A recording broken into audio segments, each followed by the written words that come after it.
தானியங்கள், மளிகை பொருள், உரசெடி, இது 4.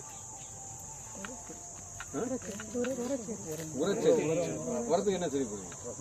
பசுந்தாள் உரம், அதான் என்ன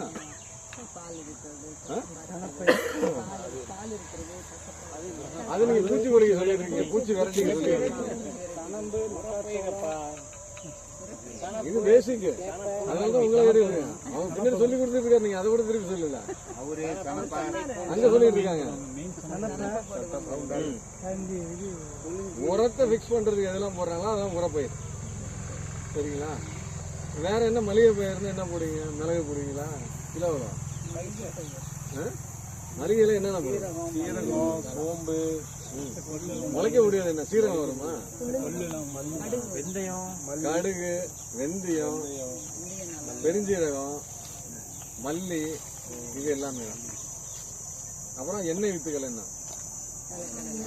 மிளகல்லி, ஆமணக்கு. இங்க வாங்குறது நீங்க எக்கோ பண்ணிட்டு இருக்கீங்க. அப்புறம் சோயாவும் போடலாம். பயிர் வகை பயிர் என்னென்ன பயிர்? உளுந்து, இட்லி தோசை சாப்பிட்டுட்டு இருக்கோம். அப்புறம் அதுலயே கொஞ்சம் பக்கத்துல பச்சை பயிர், மேரி பயிர், இது எல்லாமே பயிர் வகை. தானியங்கள், சிறுதானியங்களும் நெல், இது எல்லாமே சேர்ந்ததுதான். இது எல்லாத்தையுமே ரகத்துக்கு கொஞ்சமா எடுத்து 20 கிலோவுக்கு 20 கிலோ ஒரு ஏக்கர்.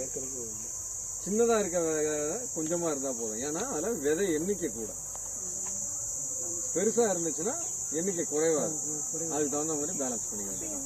எல்லாத்தையும் கலந்து போது ஒவ்வொருக்கும் ஒவ்வொரு விதமான சத்து தேவைப்படும்ல.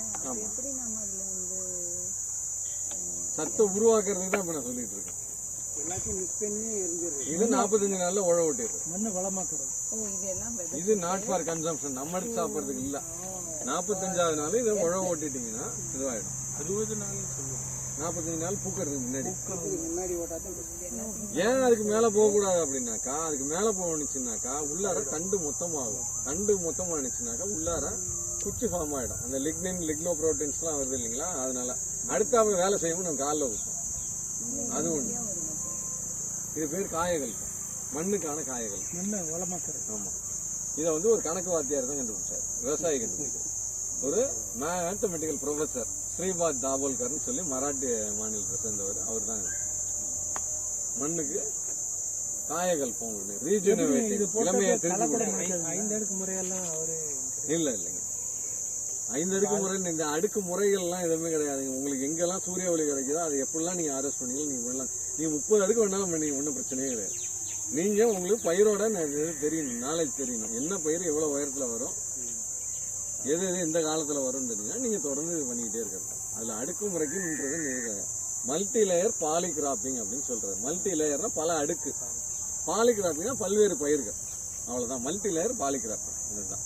இது மாதிரி பண்ணாக்கா களை முளைக்கிறது குறையுங்களா? சத்து கொடுத்துட்டீங்களா அப்புறம் களை வராதுல்ல. ஒரு சத்து மட்டும் தாங்க. சரி, தானியங்களை நீங்க அப்படியே சாப்பிடுறீங்க. டாக்டர் உங்களுக்கு அட்வைஸ் பண்றாரு, முளைக்க வச்சு ஸ்ப்ரவுட்டா சாப்பிடுங்க. இது ரெண்டுத்துக்கு என்ன வித்தியாசம்? எப்படி கூடும்? தண்ணி தானே கூடி இருக்கு. தண்ணி தானே கூடி இருக்கு. அப்போ ஒவ்வொரு வயசுலயும் ஒவ்வொரு சத்துக்கள் வரும். அப்போ முளைச்சு வரதுல ஒண்ணு இருக்கும்.